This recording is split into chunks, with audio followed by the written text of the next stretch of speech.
One of the things that I've been feeling is tingling, sparkling. I first associated it with a meditative state. As I'd get into my meditation, I'd start feeling tingling mainly around my face. Sometimes it would spread. Yes. Other moments that I began to think, well, maybe that's just an indication that I'm in the vortex. Well, what it is an indication of is energy on the move. In other words, when you meditate and you feel that tingling, that is, as you release resistance by the quieting of your mind, your vibration is raising and you're actually feeling the physical, visceral sensation of the vibration of your being raising. And so it's the same thing. It's energy raising. You will never reach the place that will not be your experience, because you will never reach the place. None of us will.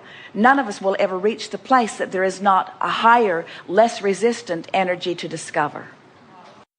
And so the sensation of energy in the hands, is that just because we're focused on our hands while we're doing it? It is, but anytime you feel energy, this is a wonderful distinction to note. Anytime you can actually feel energy, it means that energy is in motion. We just want you to understand that the more you deliberately align through the process of meditation, and the more you bring yourself up the emotional scale and hang out in the vibration of who you really are, then the more common it will be for you to be in vibrational alignment with this source energy that you're beginning to summon more pointedly.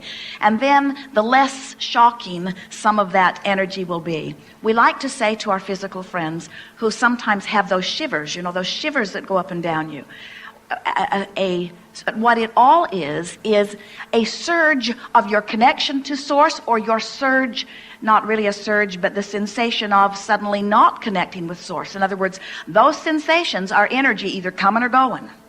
And what it always means is that something has changed in your alignment. You've been listening to us talking a great deal about this vibrational gap and how the better you feel, the more you close the gap. We want to say, before you were born, you were one stream of energy. And when you were born, it split just a little bit by virtue of even what you were observing. The more frustrated you are, the wider the gap. When you meditate, it closes the gap. When you wake up, the gap is wider. When you go to sleep, the gap is closed again.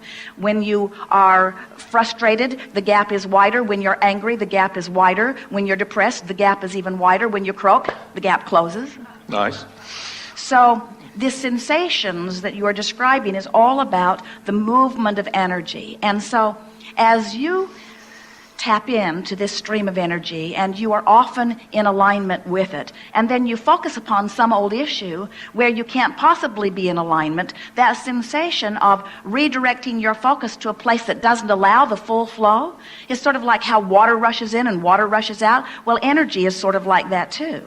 So when you have those sensations, just smile and say, I know what that is. That's my connection or less connection. And I have complete control about that.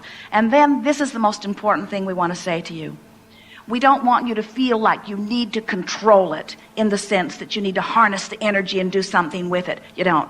The energy is just always there. Just softly redirect your attention to something that gives you a greater sense of well-being. Just reach for relief. The relief factor is the key to energy alignment. So any thought that you can think that feels even the slightest bit better than the thought that you've been thinking redirects the energy and gets it flowing.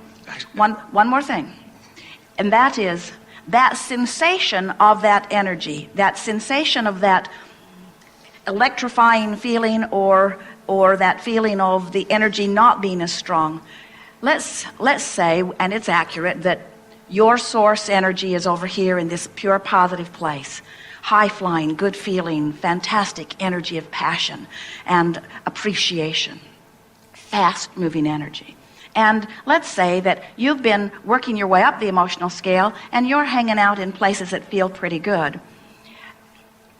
Anytime you turn your attention so that it stops your flow, you're going to feel that sensation. So if you're over here in depression and you stop that flow, you're going to feel the sensation less than if you're over here in in other words, the closer to that stream you are, the more evident it is that you feel that. And that surprises people, because people would say, well, wouldn't it be more shocking to me if I turn into a thought of depression than if I turn into a thought of petty sarcasm or into a thought of pessimism. And we say, no, really, the sensations are stronger when you're up there closer to who you really are, because you have allowed the energy to move and begin again. You have deliberately and consciously become aware of the way the fast-moving energy feels, and if you're not up to speed with that fast-moving energy, then you feel more abruptness of that.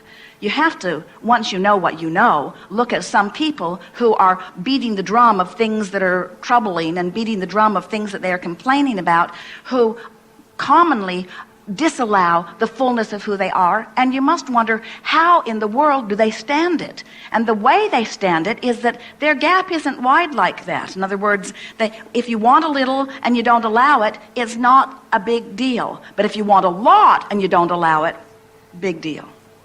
Okay. Yeah, this energy actually feels good.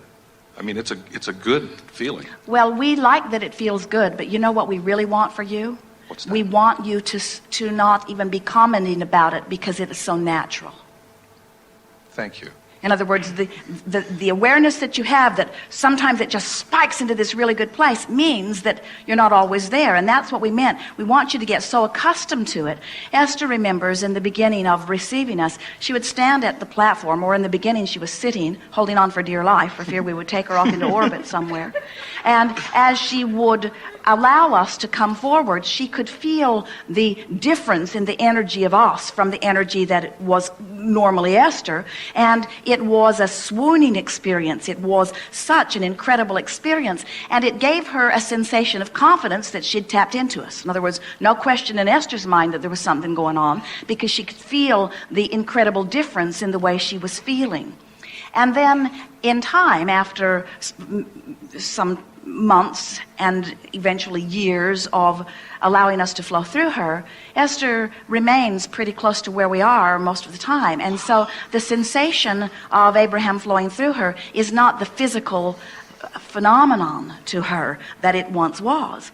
And early on in that, she said to us, Abraham, I used to like that feeling of swooning. I used to like that feeling of whirling around. I used to like that feeling of wondering if I could stand here. That's why she still holds onto the podium.